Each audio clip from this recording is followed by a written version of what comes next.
Okay, greetings and welcome to another Grenfell MediaWatch update. Today's edition I'm going to call question 2, who? Now I'm going to start with what really was a magnificent event. Now I'm one of those people that found last week's walk very romantic, and I don't mean romantic in a kind of soppy love sort of way, even though love was involved, but I mean in a very strong, united kind of way, because what we had was hundreds of people, reputedly up to 1,000 people, gathered together in solidarity, walking in silence, calling for justice. And it was cold, it was raining, just like it is today, but it didn't matter. Simultaneously, there was also a walk taking place in Manchester. So again, levels of solidarity are spreading up and down the country. Got to thank those people up there who are kind of joining the effort. Oh, and as well as Manchester, we now know that there's going to be a solidarity walk taking place in Liverpool. Yes, what's going to happen there on the 14th of March and every month thereafter. People will be coming together again to kind of show support and call for justice. Now, for those people who thought out of sight, out of mind would mean that the issue would just vanish, think again.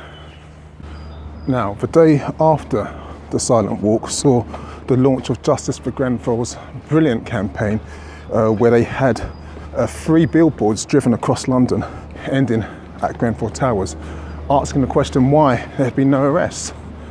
And this was widely covered in the media. I think it was a superb campaign.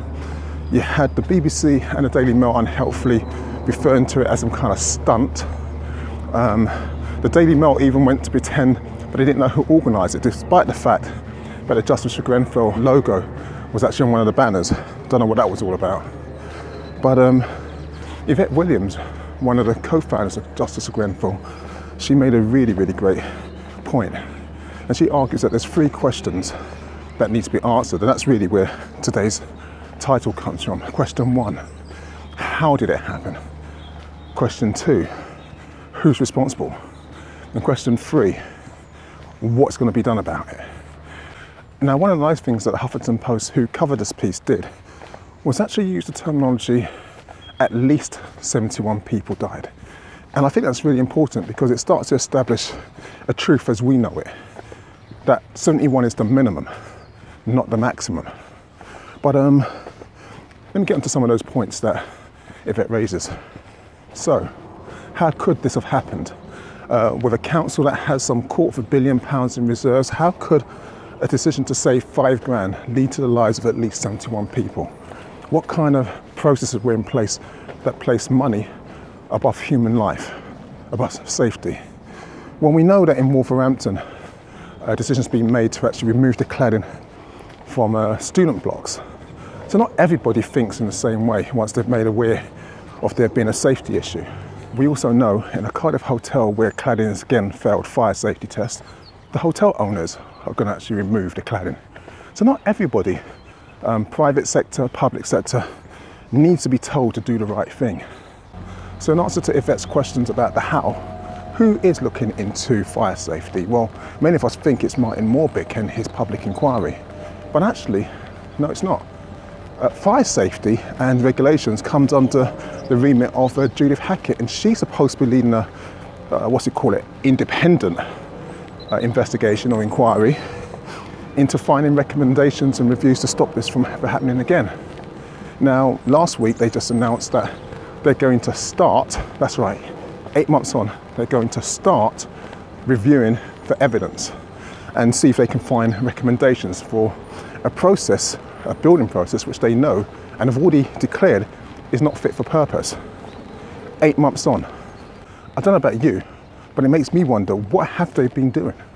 What's been taking so long? And how many people's lives have been put at risk by the delay, once again, of bureaucracy in this so-called quest for justice?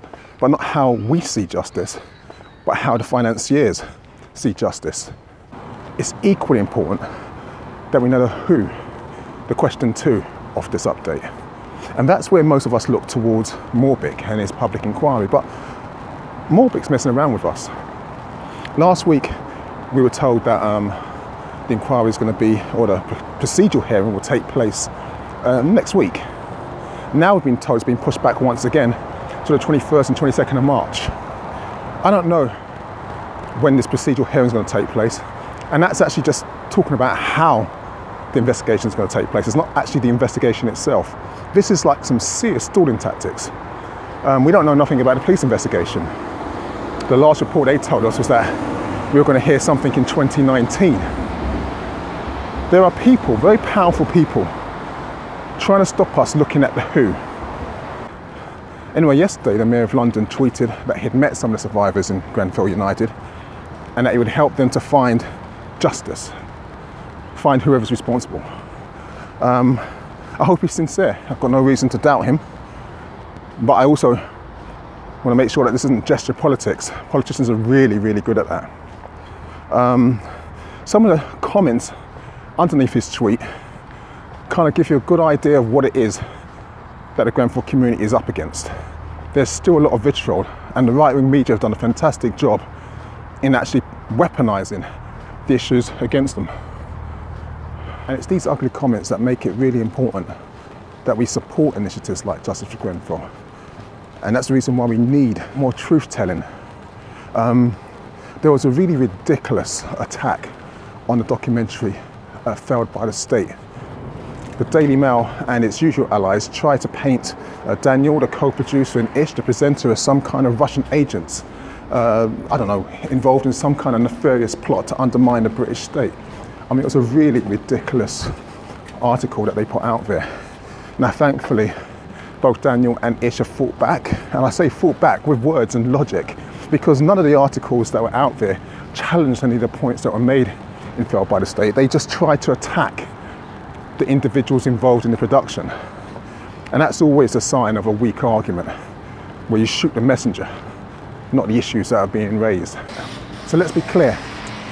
The best way to secure justice for the Grenfell community is to keep it in the public eye. And this is what Yvette said, and she's 100% right.